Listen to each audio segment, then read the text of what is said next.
रजीम बिस्मिल्लाहिर्रहमानिर्रहीम। आज के इस लेक्चर में हम जो है कार्बोहाइड्रेट को आगे मूव करवाएंगे। इसमें हम पढ़ेंगे जो है ओलिगोसैकेराइड के बारे में। ओलिगोसैकेराइड हमारे पास क्या है?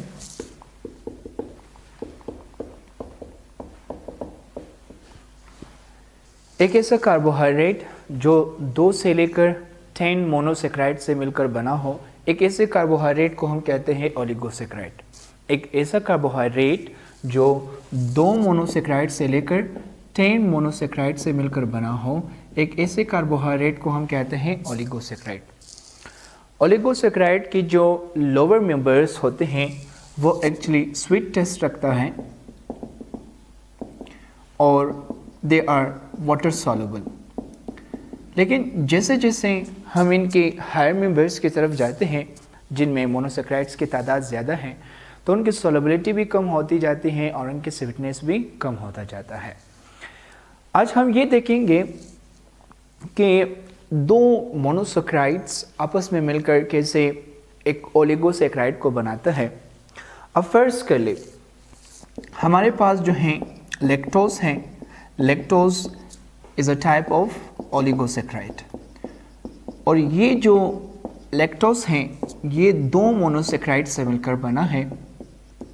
तो एक ऐसा ओलिगोसैकेराइड जो 2 मोनोसैकेराइड से मिलकर बना हो, एक ऐसे ओलिगोसैकेराइड को हम कहते हैं disaccharide. So lactose is a type of oligosaccharide और lactose is a disaccharide. Lactose कौन से 2 मोनोसैकेराइड से मिलकर बना है?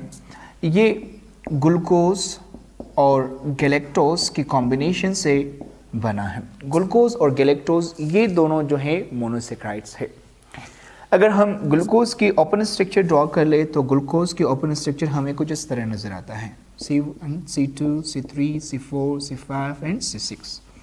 C1 के साथ जो है कार्बोनाइल ग्रुप अटैच है, C2 के साथ OH राइट साइड पर अटैच है, C3 के साथ OH लेफ्ट साइड पर अटैच है और बाकी C के साथ OH राइट साइड पर अटैच है।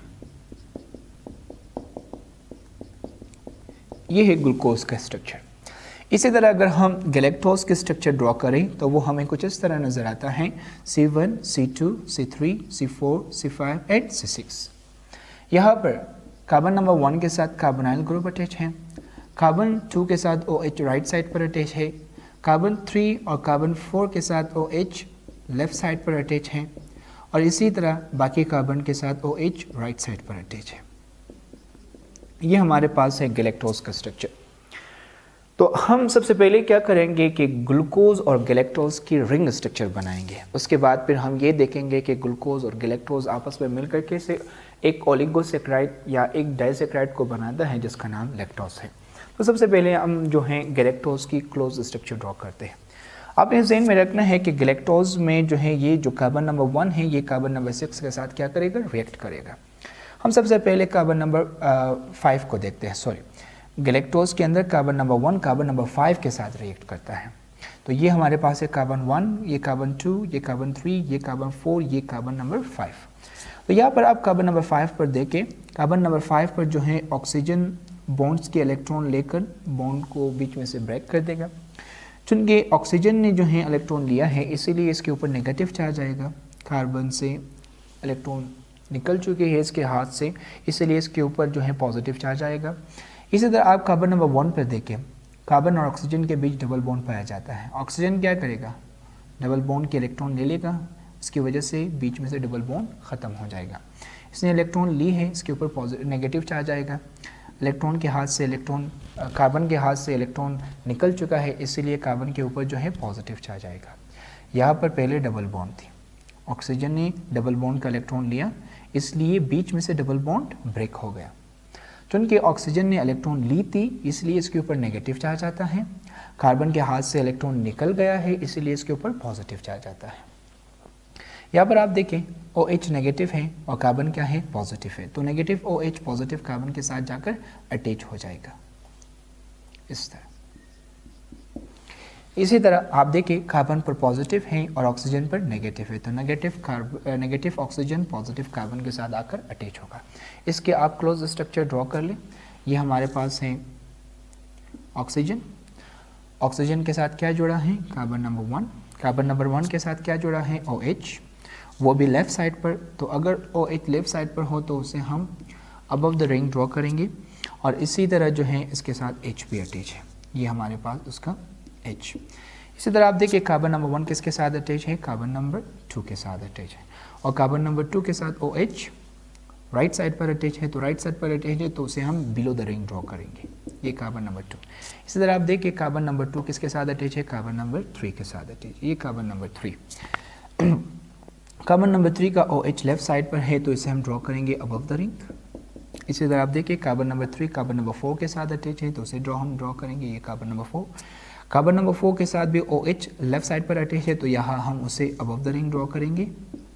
इसी तरह आप देखिए कार्बन नंबर 4 किसके साथ अटैच है, कार्बन नंबर 5 के साथ अटैच है, ये कार्बन नंबर 5। आप देखिए कार्बन नंबर 5 आगे जाकर किसके साथ अटैच होता है, ऑक्सीजन के साथ। इसी तरह कार्बन नंबर 5 जो है हाइड्रोजन के साथ भी अटैच है। कार्बन नंबर 5 कार्बन नंबर 6 के साथ अटैच है, और कार्बन नंबर 6 के साथ OH राइट साइड पर अटैच है, तो ये OH और उसके 2 हाइड्रोजन। ये हमारे पास कार्बन 1, ये कार्बन 2, ये कार्बन 3, ये कार्बन 4, ये कार्बन 5 और ये कार्बन नंबर 6। इसी तरह आप जो है ग्लूकोज के स्ट्रक्चर भी ड्रॉ कर लें। यहाँ पर देखें, यहाँ पर भी इसी तरह होगा, ये कार्बन 1, ये कार्बन 2, ये कार्बन 3, ये कार्बन 4, ये कार्बन 5 और ये कार्बन नंबर 6। कार्बन नंबर 5 पर ऑक्सीजन बॉन्ड के इलेक्ट्रॉन ले लेगा, उसकी वजह से बॉन्ड बीच में से होगा ब्रेक।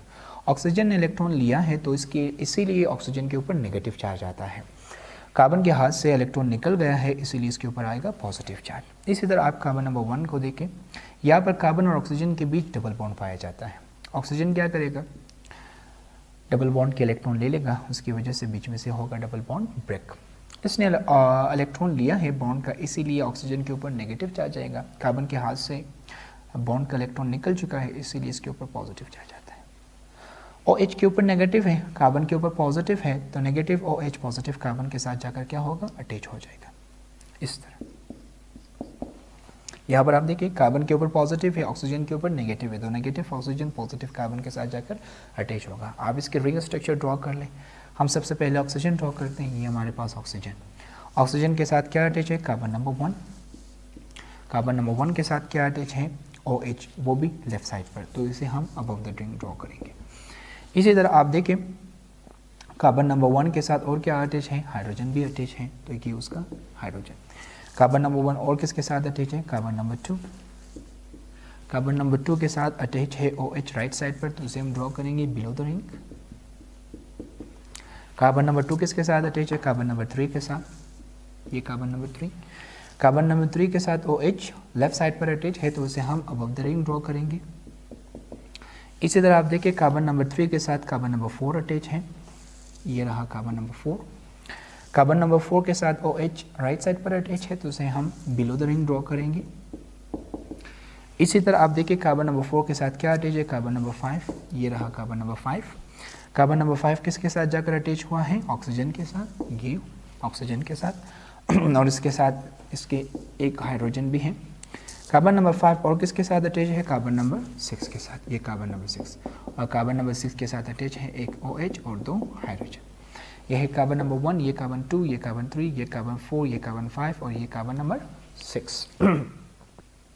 यहाँ पर आप देखें कि ये हमारे पास है कार्बन नंबर 4 और ये हमारे पास है कार्बन नंबर 1। तो होगा क्या कि कार्बन नंबर 1 से OH रिमूव होगा और कार्बन नंबर 4 से H रिमूव होगा। ये OH और H आपस में मिलकर क्या बनाएगा, H2O को। तो यहाँ से रिमूव हुआ है OH, यहाँ से रिमूव हुआ है H। हमें पता है कि कार्बन 4 बॉन्ड्स बनाता है और ऑक्सीजन जो है ये बनाता है 2 बॉन्ड्स। यहाँ पर आप देखिए कार्बन के पास कितने बॉन्ड है, 1 2 3, कार्बन का एक बॉन्ड कम है।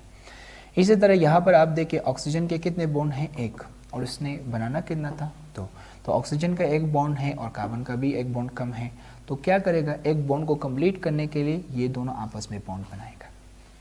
तो आप यहाँ पर देखिए कि बॉन्ड फॉर्म हो चुका है ग्लूकोज के बीच और गैलेक्टोज के बीच। यहाँ पर आप देखिए ये बॉन्ड किन 2 कार्बन्स के बीच फॉर्म हुआ है, carbon number 1 and carbon number 4। तो इसलिए हम ड्रॉ करेंगे कार्बन 1 एंड 4। इस बॉन्ड का नाम क्या है, ग्लाइकोसाइडिक बॉन्ड। तो यहाँ पर देखें एक गैलेक्टोज और ग्लूकोज 1,4 ग्लाइकोसिडिक बॉन्ड के साथ अटैच होकर एक ओलिगोसैकेराइड को बनाया या एक डाइसैकेराइड को बनाया जिसका नाम था लैक्टोज। होप आपको समझ आ चुका है कि दो मोनोसैकेराइड आपस में मिलकर कैसे ओलिगोसैकेराइड को बनाता है। ये था पूरा लेक्चर ओलिगोसैकेराइड के बारे में। नेक्स्ट लेक्चर में हम इंशाल्लाह पढ़ेंगे पॉलीसैकेराइड के बारे में। आज के लिए इतना काफ़ी है। Thank you.